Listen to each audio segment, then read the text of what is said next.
এজন্য হাদিস শুনেন, রাসূলুল্লাহ সাল্লাল্লাহু আলাইহি সাল্লাম বলেন, যখন দাজ্জাল বের হবে, তোমরা যদি শুনো যে ওই পাশে দাজ্জাল আসছে, মানুষ অনেক ভিড় করছে, আল্লাহর নবী সাল্লাল্লাহু আলাইহি সাল্লাম বলেন যে উকি দিয়া দেখবা দাজ্জালের দিকে।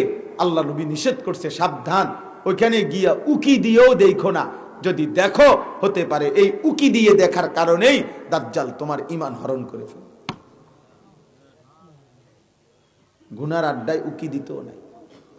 وَإِذَا سَمِعُوا اللَّغْوَ أَعْرَضُوا عَنْهُ وَقَالُوا لَنَا أَعْمَالُنَا وَلَكُمْ أَعْمَالُكُمْ سَلَامٌ عَلَيْكُمْ لَا نَبْتَغِي الْجَاهِلِينَ। আল্লাহ বলেন, আমার প্রিয় বান্দা তারা যখনই কোনো বেহুদা কথা শোনে, গুনার কথা, অশ্লীল কথা, অসভ্য নোংরামি কথা, গান বাদ্য, গায়িকা নায়িকা, নৃত্য বাজনা বাদ্য, জিনার কথা, ব্যভিচারের কথা, গীবতের কথা, অসভ্য কথা, বদমাইশি কথা, আল্লাহ বলেন আমার প্রিয় বান্দারা তৎক্ষণাৎ সেখান থেকে সরে যায়।